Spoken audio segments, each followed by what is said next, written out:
History is repeating for Bitcoin. In today's video, we'll be going over the most recent Bitcoin price action as war escalations continue. If you enjoy the content, make sure to smash that like button and subscribe. Without further ado, let's jump right into the video. So let's kick us off as we normally do, taking a look at the Bitcoin price action. You can see here that we managed to get a nice move to the upside yesterday, going all the way up to this value area high, this top yellow line on the chart. We did get the bounce from the point of control. We talked about this in a previous video, but this was always going to be a pretty strong bounce zone for Bitcoin. However, my higher time frame bias remains exactly the same. Now, you can see we're getting rejected at the value area high, and currently Bitcoin is sitting right above $69,000 after dumping just an hour ago to sub 69K.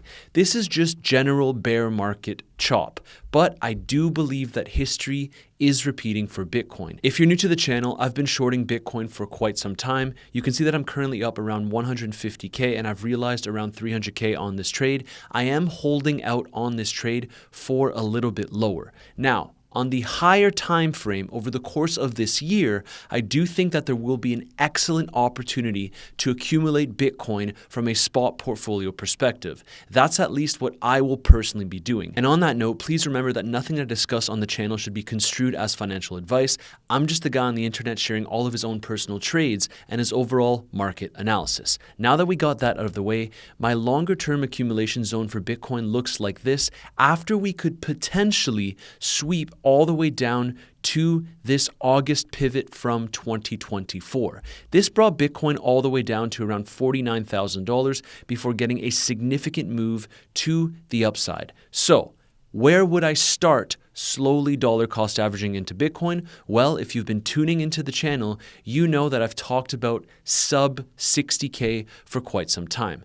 On the lower time frames here, I do think that what we're seeing is very, very similar to the previous cycles. And what I mean by this is building up liquidity and then a sharp drop to follow. So you can see here that actually when Bitcoin made it up to around $98,000, we built out that liquidity below the level and then got a sharp drop. Same exact thing happened in the previous cycle, and I think that this is simply another repeat. So what it would look like on the lower time frames would be Bitcoin building out a ton of liquidity right around this zone below our current levels, all the way up to here, and longs have piled in below this level.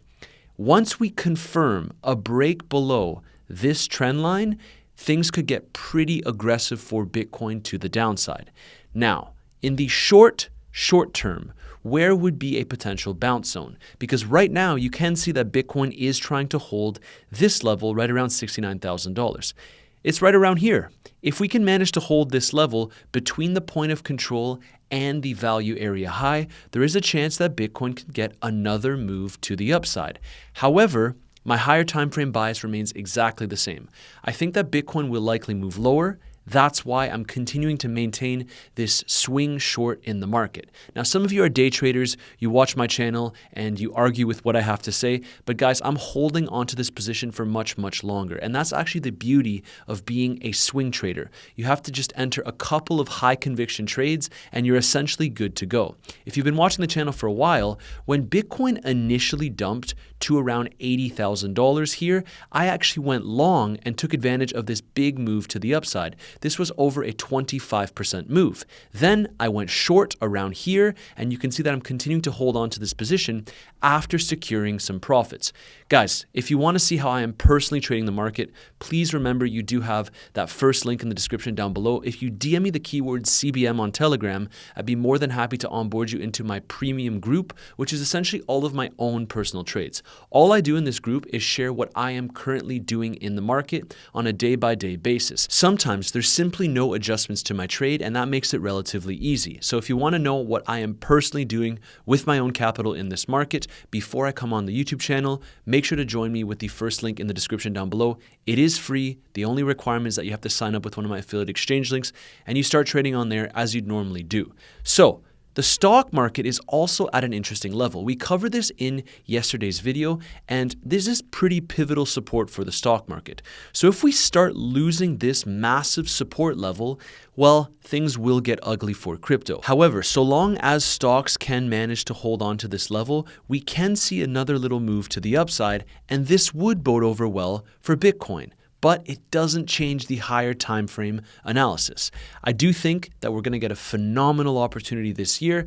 I'm going to be accumulating Bitcoin like a madman after we drop below $60,000. Now, my overall strategy, if you've been tuning into the content, has been to slowly dollar cost average as we head lower. I accumulated Bitcoin sub 30K in the previous bear market cycle, and I intend to execute on the exact same strategy for the next bull market, which is accumulating Bitcoin near those bear market bottoms. Remember, it's very, very difficult to time the perfect bottom. So if you believe in the asset class like I do in the long term, it makes sense to have a nice accumulation zone where you can deploy capital based on where we're headed into that zone. So the lower that we go, the more that I will be deploying to accumulate spot Bitcoin for the next cycle. Now, that doesn't change the fact that I'm still shorting Bitcoin because I can also take advantage of this price action and make money on the way down. If you're looking to trade the crypto market, also remember you do have the second link in my description down below, which brings you directly to Bluffin. You can trade the crypto market, you can trade the stock market, and you can also trade oil. Speaking of oil, there's been some very, very interesting developments as it pertains to the war escalations. So, U.S. oil prices have surged back above $93 per barrel as Iran continues to deny peace talks with the U.S. If you tuned into yesterday's video, we discussed the fact that Trump essentially came out and said that talks between Iran and the U.S. were ongoing, but Iran came out and completely denied this. So, you can see that now oil is surging. They're also accusing the U.S. of market manipulation. What you'll notice here is Iran's parliament speaker directly accused the U.S. of manipulating the oil markets with paper trading. He said that the U.S. hired companies to influence oil futures with paper trades and started a broader campaign to bring prices down. He then added, let's see if they can turn paper prices into actual fuel at the pump or print gas molecules. Funny guy. Yesterday, he said the U.S. has used fake news of peace talks with Iran to manipulate not just oil, but also the financial markets, because we did cover the fact that someone entered a massive long position on the stock market yesterday after Trump issued his statement. So, what is next here? It seems like the market is massively manipulated, but I wanted to bring something to your attention. Despite the fact that I have been pretty bearish over the past few weeks, continuing to call for more downside for Bitcoin, there is something that's a little bit different in this range compared to the previous range, and I thought I'd bring this to your attention.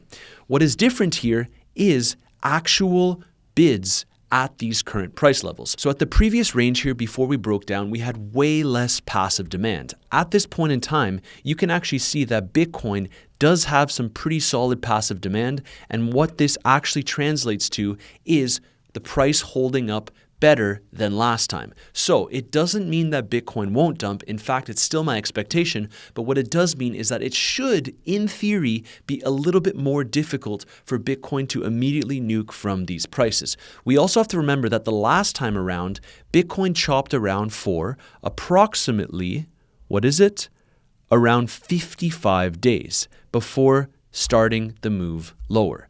Now, this time around, if we take a look at the Bitcoin price action, so far we have been chopping around 48 days. So maybe it will really take into April before Bitcoin gets its next leg lower. It's still my base case, but I just wanted to bring this to your attention because this could signal that maybe we still get another bounce. At the end of the day, I'm not a fortune teller. I just trade the market that's right in front of me, and I have been leaning short. I will likely continue to lean short, and on any relief rallies, I do think it makes sense to continue to look for swing shorting opportunities in this market. Now, if you've been watching me for over the past few months, you're probably tired of me being bearish. But guys, this price action has been perfect for shorting. There will be a moment, likely somewhere within this accumulation zone, where my overarching strategy completely changes and I start looking for swing longing opportunities in this market. But that moment isn't quite yet. So let's see how the price action develops. And just a couple things to wrap up this video. Trump's approval rating